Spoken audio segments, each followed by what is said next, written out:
Hey guys, I'm Jackie Brubaker. I'm an author, producer, 2-time Emmy Award winner, and host of That Girl the Podcast. Each week, I bring on inspiring people and stories to help you become that girl or that guy in your life. That Girl the Podcast is based on the romantic comedy That Girl a Novel, which is now available as a podcast to listen to. Listen to each chapter about finding yourself and adulting in LA. Find That Girl a Novel everywhere you listen to your podcasts. You can also find it on Amazon to buy the Kindle or paperback of. For more, find us at thatgirlthepodcast.com and follow us on Instagram at thatgirlthepodcast and our Patreon page. Welcome, Coach T, to That Girl the Podcast, also known as The Date Coach on Instagram, one of my favorite accounts to follow. He's always putting up such amazing dating advice. We are going to talk about you, how you became a coach, and we're going to talk all about dating today and how to better date. So I always like to let people introduce themselves in brief because I feel that you can always do a better job than I can. So tell people who you are. Well, thanks, Jackie. I'm so happy to be here. I love the podcast and I listen to it all the time.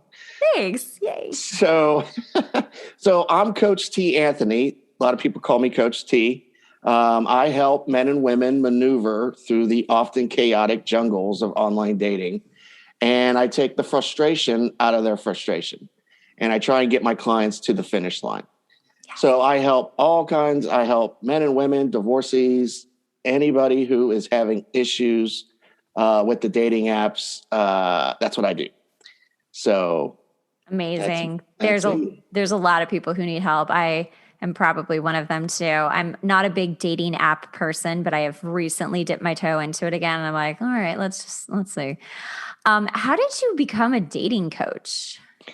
It was by accident, really. I mean, I was just good. We have to go back in time to America Online. Oh my goodness. Yes. Before the dating apps, America Online had chat rooms. So I was always able to go into these chat rooms and get a date. And a lot of people back then would stay for hours in these chat rooms. And I wasn't about that. I just wanted to get in, meet someone, schedule a coffee date, and get out. So I was pretty good at that. Mm-hmm. And so I kind of helped my friends and showed them how to do it. And then online dating came out and I was like, oh, this looks interesting. So I started on Match.com and I started getting a bunch of dates on there. And then I just started helping my friends out. And then I was like, whoa, this is getting a little time consuming. So then I just started charging $50 a pop to help them with their profile. And, I was in the corporate world at that time. And after about the third time I got laid off, I decided, okay, there might be something in this. Mm-hmm. And unless you want to keep getting laid off and moving to a different city for another job, I think maybe we need to take a look at this and see if we can, make it go. So 2011, fast forward to that time, I decided the last time I got laid off, I was like, that's it. I'm going full force into this. Started to beef up my Twitter, my social media.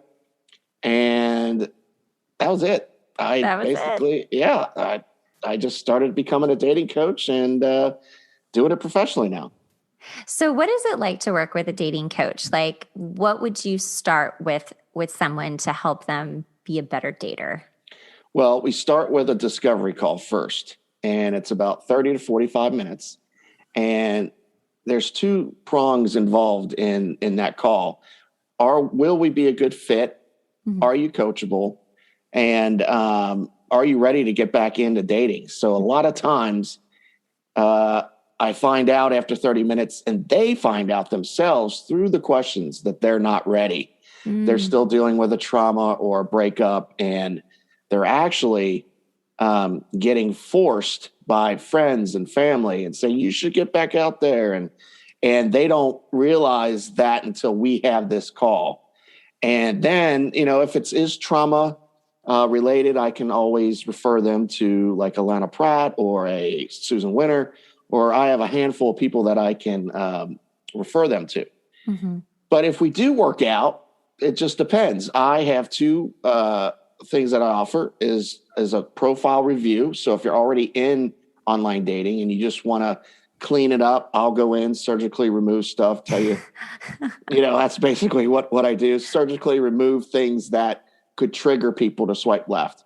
Right. And it's a lot psychological, within a profile of what we look at. So I can do a profile review, or there's a 30-day boot camp.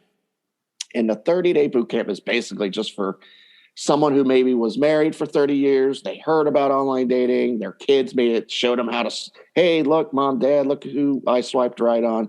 Yeah. Or they're out with their girlfriends or their friends, and they've seen it. They've heard about it. They don't really know much about it, but they heard that there's a lot of frustration involved. Right. So then they come to me and say, I just need to know the nuts and bolts from A to Z. Mm-hmm. And then I basically take them through a boot camp. So after that boot camp, if they find someone, they date someone and it doesn't work out, they have now the tools to go back and do it all again without having to come back. And, so that's the difference between a profile review and maybe a boot camp. I kind of teach them everything that I know, so they could actually teach it if they wanted to. Okay, cool. So what are some of the things that are absolute no-nos to put on a profile? Like you said, there are just things that people are going to swipe left on and just be like, whoa, that was weird. Why did you put that? Yes. Well, let's go back 10 years ago. We were spending about 10 to 15 seconds on each profile 10 years ago. Now it's 4 to 6 seconds, because the TikToks and all that is just constant swiping. Attention. We're just bombarded with. I can go down the TikTok rabbit hole, and 45 minutes later, I'm like, oh my God, what just happened? Right. So what you need to make sure that your pictures are showing just you, or a hobby that you enjoy. Now, a lot of people will put pictures of them on a motorcycle, or them on a horse, or them traveling the world. And they're not a world traveler. They don't own a horse, and they hate motorcycles. But psychologically, a lot of guys would be like, oh, she's looking for a biker, swipe left. Oh, she rides horses. I'm allergic to horses, swipe left. So you want to keep stuff out of your profile that could trigger somebody to swipe left on you, when basically all you were doing is saying, well, that was just a great picture of me on that motorcycle at the Harley Davidson rally. Yeah. I don't really even care about motorcycles, but you're portraying that you do, and you're saying, hey, do I want a guy with a motorcycle? We don't know. And we're not going to try and figure it out. We're just going to swipe left. Nobody's going to try it. That is so true. I mean, if I was to be really, really honest, I'd be like, well, the pictures I put are me watching Netflix. Me enjoying a pretty day outside, really normal things. And I think there's something to it, because I know what I'm swiping. All I see are these guys jumping off cliffs and running marathons and all of this really extracurricular activity stuff. And I'm like, is this all of what you do? Are you a professional athlete? I'm not sure, because this is all I see. And you're really right. Your brain just naturally thinks oh, this person is too this for me. Yeah, no, that's absolutely the case. And a lot of people don't realize that when they post photos. And I remember I had a client, and she was posting in her bio that she said, I like fishing, I like camping, and I like hiking. And I was like, oh, that's fantastic. When's the last time you hiked? Oh gosh, it's been 20 years. Right. Or, fishing. When's the last time you fished? Oh, I haven't been fishing since my dad took me when I was a kid. Mm. So I go, so why would you write that? And a lot of people write stuff like that because they've seen it on other profiles. So they think it's a good filler. Right. And the bio is the most important spot. All you really need is a good, depending on what app you're using. If you're on a Bumble per se, all you need is a good 1 or 2 lines that will track somebody in, and then you can talk. Yeah. I mean, as a woman, when I see the bios that are just these abbreviation of just things, just this, just a list of stuff. I'm like, Great. Okay. Well, we're going to move on. If there are no prompts and nothing else describing who you are or like what you're looking for, it's just like, I'm going to get going. What about like with Hinge? I think there are prompts. I haven't used Hinge very much, but with Bumble, I know there are prompts. Do you think that people are actually reading the prompts?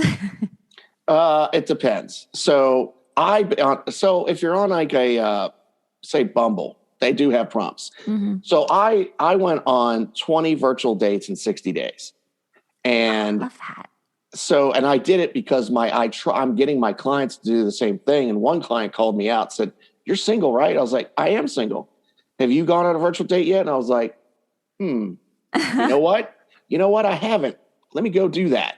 Yeah. And I did it. And I really did it. Like I went out and we had second, third dates. I mean, it took 60 days, but still 20 virtual dates. And now I know everything about a virtual date. So I don't, when I suggest that to a client, I'm like, oh, I can tell you exactly what's going to happen and what to avoid and what to do and all this. So what was the question? That's okay. Let's talk about virtual dates because when the pandemic started, I did a little bit of that and I actually loved it. So I'm old school. Maybe I'm just old, but I am super old school. I love talking on the phone. But now with FaceTime, I mean, it's great. There's nothing that I want to do more than stay at my own house, not have to wear pants, and like do a virtual date with someone. Like that is perfect. Like let's just see if we can even like talk to each other, if we're even attracted to each other at all, and like start there. Because the idea of doing it the old way of like, okay, so I've talked to you a little bit. Now I'm going to get myself ready. I'm going to go pay valet and I'm going to show up and like have a drink or a dinner with you. It's just so much work, probably for someone you're most likely not going to want to see again. So I'm loving the virtual dates. What are your suggestions to make a good virtual date? And what should you say or bring up in the first date? And what should you hold off for maybe a second or third date? I think virtual dates are going to take over the coffee date. Yes. I think coffee dates need to go away because I have so many male clients that say, I'm going to go broke if I keep going out on all these dates and keep paying. And I'm like, well, now we have a virtual date. Now you can actually do a couple virtual dates and vet the person properly before, and then see if there's any connection. And if you both agree, now you can go out and, and spend the money, pay on the first date or whatever. But now you at least know there's some kind of connection and the possibility of a second date is much larger. Right. So virtual dates, oh my gosh, it can be so much fun, but the man should set up the date just like a regular date. So that's what I did. We played trivia. We played Cards Against Humanity. We did the DJ thing where I would play a certain amount of a song and see if they can guess it. And I mean, that's so cute. I mean, anything. And I did one cooking thing where one date, I sent her my favorite recipe and we both cooked it. And then she sent me her favorite recipe and we both cooked it. Oh my gosh. Yeah. Stuff like that. That's really cute. It's so cool. It's so easy to do. And I totally love virtual dates. And I think everybody should do it. They should use it, connect with people. And it's just a great time. Now, I will say that, a lot of people are like, well, I guess because I did finally meet someone that I'm talking to.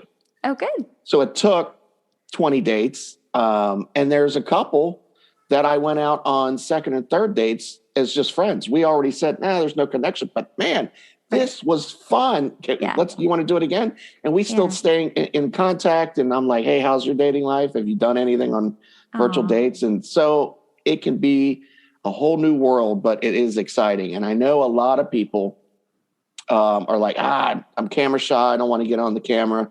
I mean, once you do it a few times, it's fine. Totally. I agree with that. Yeah. You can't, and for me, I was very anxious and, a little nervous at first, but then I was like, all right, let's do this. We're going to play this today and blah, blah, blah. Or you could even, watch a Netflix show together and say, oh my God, did you see that? There's so many things you can do, but I really recommend them now because, the coffee dates, there's nothing so unromantic than a coffee date, right? Yes. Sitting across from each other, drinking Staring. coffee. Everybody else is just kind of doing their thing. I mean, it's just, I know. it was great. It was great 10 years ago, but we need to move on. Definitely. Oh my gosh. Do you think that first dates as virtual dates or real dates, should you lead with kind of like the bigger questions that you kind of need to get out of the way, or do you suggest keeping it kind of lighter? Here's what I suggest. First, do you guys have a connection? Mm-hmm. Then, yes, of course, you want to make sure that you're compatible. Mm-hmm. So we have chemistry, right? Our conversation is flowing great. Absolutely. You want to throw these questions out in a playful way because we don't want to demand an answer, right? We want to ask a question to understand what they want, where they're coming from. So you have to keep that in mind. Don't come off demanding, but just kind of come off to understand what you're looking for because, compatibility is key. Right. So, yeah, I mean, a lot of times, though, in the dating apps, you'll see a lot of these questions answered, like through the prompts, like, thank God. have children, don't want any more. A lot of this is already covered, but you can obviously go into more of it, like, well, how old are your kids, and stuff like that. So, yeah, you got to get to the nuts and bolts. I think a first date is a great way to find out some information on compatibility because you don't want to wait until you're a month in and you're all swooning over this person and then find out that you're not compatible. I want kids, they don't want kids, or anything that is compatible or not. You need to find out quicker than. Well, let's get into if you have been dating someone for a while, because I find this a lot with women, not as much with men, but especially like women in their 20s, maybe like early to mid 30s, they are really into the guy and then they don't ask the right questions early enough. So now it has been a month and they're like, shoot, I really actually don't know what kind of commitment they're looking for, which is kind of a huge thing. Like you should know at the very top, be like, hey, cool. I like you. Do you like me? Also, what are you looking for commitment wise? Or with like, do you want to have kids? Like, what does that look like? If they didn't mention in their profile or if it just hasn't come up. I think a lot of people get scared to then ask those questions now that they are swooning and they're like, oh no, I don't want to lose this person. What is the best piece of advice if you're in that situation? Here's the way I look at it. Anybody can go on a bad date, right?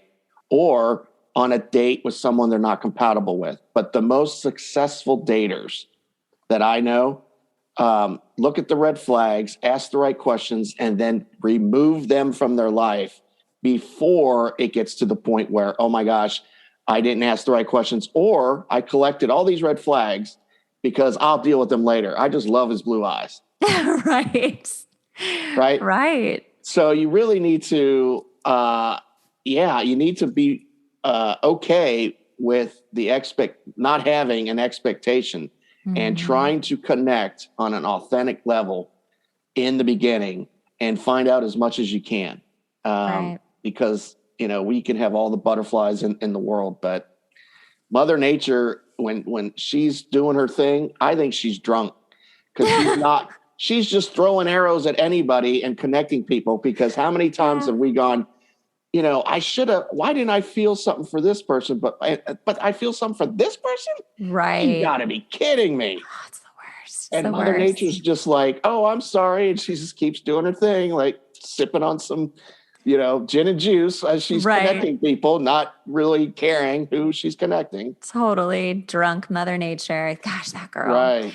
I mean, I think, if you're that girl or that guy who is, afraid to ask the questions, I think personally, it's just a matter of like, you need to get stronger in your own self-worth because if you are already equipped and ready to like come into a date and like ask the real questions and get the real answers. And then also, even if you really like that guy or that girl and you have the chemistry, you have the strength and the self-worth and love to be like, wow, you're awesome. Like, but you are not what I'm ultimately looking for. And that's really hard for people. You know, it's like so hard to meet someone you actually like, and then you do, and then you don't ask the right questions. And then suddenly you're like, shit, what am I now? I'm going to lose this person. I mean, have you had people that you've coached in that situation? Like, what happens? Like, what do you? Well, they come to me and say, "Oh, I have standards. I have boundaries. I have boundaries." Yeah. And I was like, "Oh, that's great, because you're going to need them."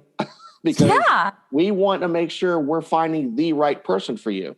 And so, of course, it happens, the blue eyes, whatever it is that, you know, kind of they glaze over. Well, let me just fall back on that standard and I'll worry about that down the road. And it's like, remember, people are not houses. We're not fixer-uppers. You can't think because they have one or two things that you like, but they really don't, that you're going to be able to instill all that in them down the road. And a lot of people are like, they think they can try, and then they do, and then they fail, and then they try again, and they just never get out of that pattern of trying to create their perfect person, you know, by trying to change them.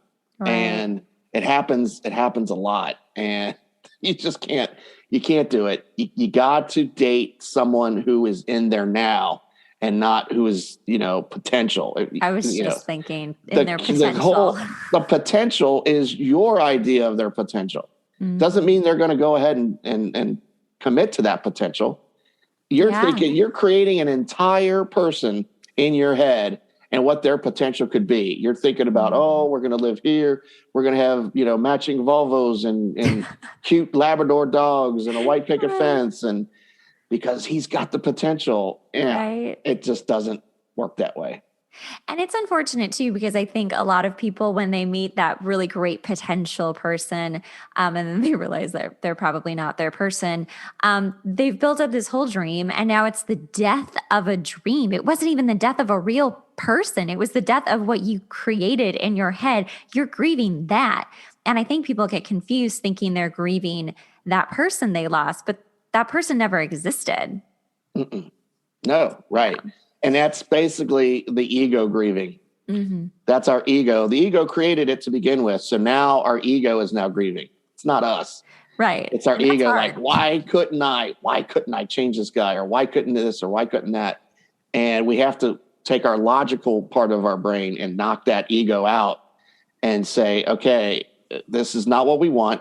We need to move on, and we need to find the person that we are compatible with. So it's not easy. What would you suggest to people? Well, okay, let me see how I want to say this. What would you suggest to people who are wanting to get back out there?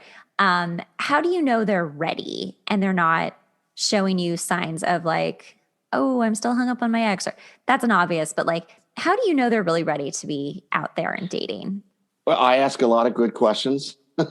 Tell me some of your questions. I think people really need to like understand what for themselves, you know? I think one question is important is, are you dating on purpose, or are you dating because you're lonely?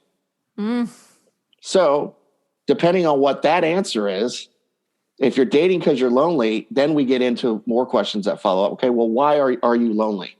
Because I just got out of a marriage, and they're still in this cohesive mindset of that role in that marriage as a team. And now they're by themselves, no more team. But now that's why they're lonely. So until you can wake up and say, okay, I am now in my single mindset, and now I want to date on purpose, and not because I'm lonely, because I'm so used to that cohesive team, you know, spirit of being in a marriage, and I had my roles and this and that. Right. That's kind of when I know. And through questions like that, they pretty much know, like, you know what, I'm not ready for this yet. It's only been 6 months. And a lot of times, you know, they think, well, I can't believe he's already moved on 6 months. And, you know, and I got to remind them that he may have already moved on within the marriage a long time ago. Yes.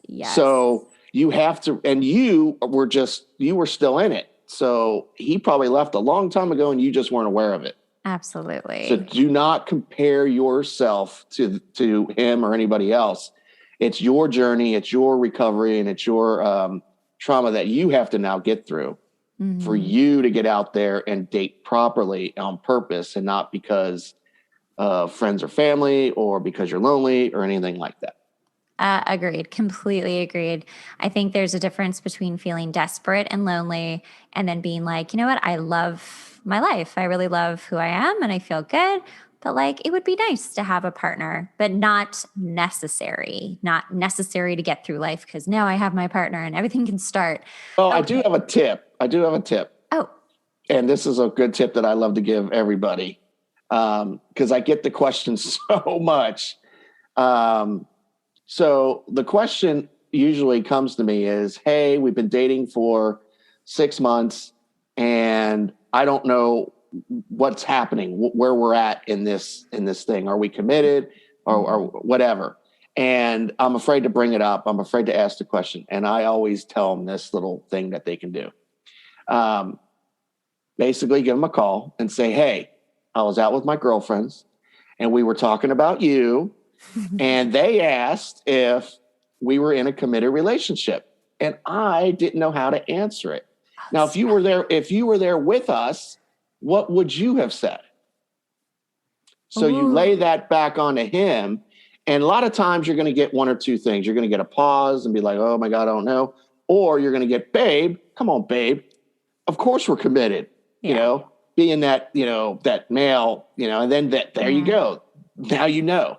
But if he's pausing and everything like that, then that's when you start to kind of like, okay, well, maybe we need to discuss it. So that's the one thing I came up with. Can't remember who did it. I'm not going to take credit for creating it, but someone came up with it. And I always tell women that that's the easiest way to do it if you're confused and not know what's going on. And that's such a huge part of it. I mean, I also think, again, just like older, wiser, it's just so obvious. Like if someone isn't really showing up and being a part of, really the relationship, if you don't really feel like they're in it with you, like maybe they're not, and you will feel it. And then I think again, it's like, you've got to get to that strength and be like, am I willing to lose this relationship or this relationship that I think I'm in because I'm going to love myself enough to ask, hey, are we committed? Like, what would you say to us? Like, what would you say to my friends? Would you say like, yeah, we're committed or not? And if they do hem and haw or say no, like, no, I thought this was just casual. Like, you've just got to be like, okay, my heart thought there was more and this is probably not going to go in that direction. And you've just got to be strong enough to say like, okay, cool. Thank you for letting me know. I'm going to date other people too. See what they say. Yeah, absolutely. And you can't be afraid. Like you said, you have to know, because you don't want to spend another 6 months thinking about it, worrying about it, because a lot of times when it comes to women will give a man everything they could possibly want in a relationship, which then for the man, they go, well, why should I even bring up commitment?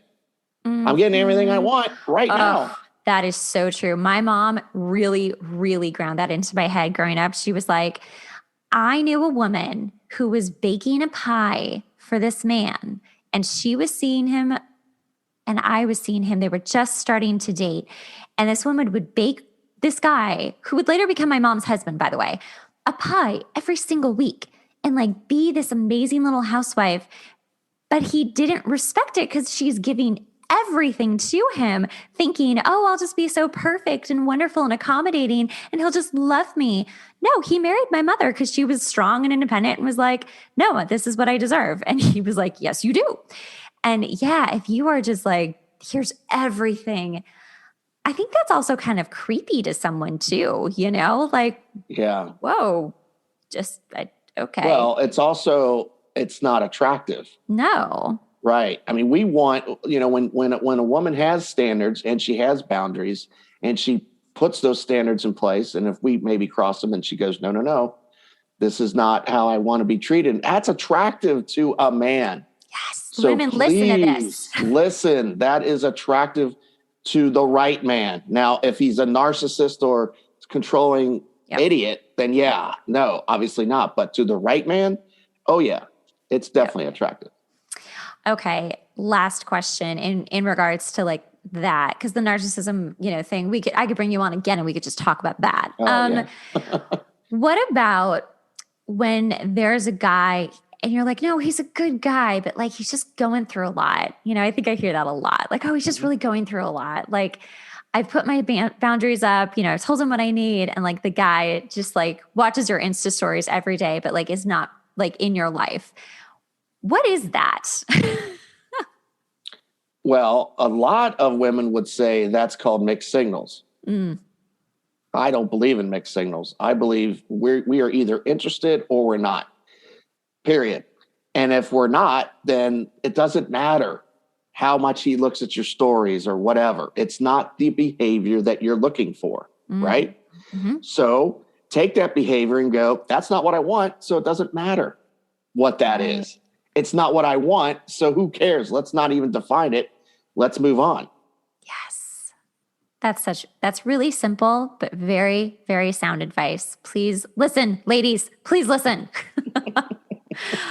Coach G, you're so awesome. And I would love to have you back to talk about more dating, relationship stuff in the future if you would like to come back. Absolutely. This has been fun. Yay. All right. Tell people how they can find you.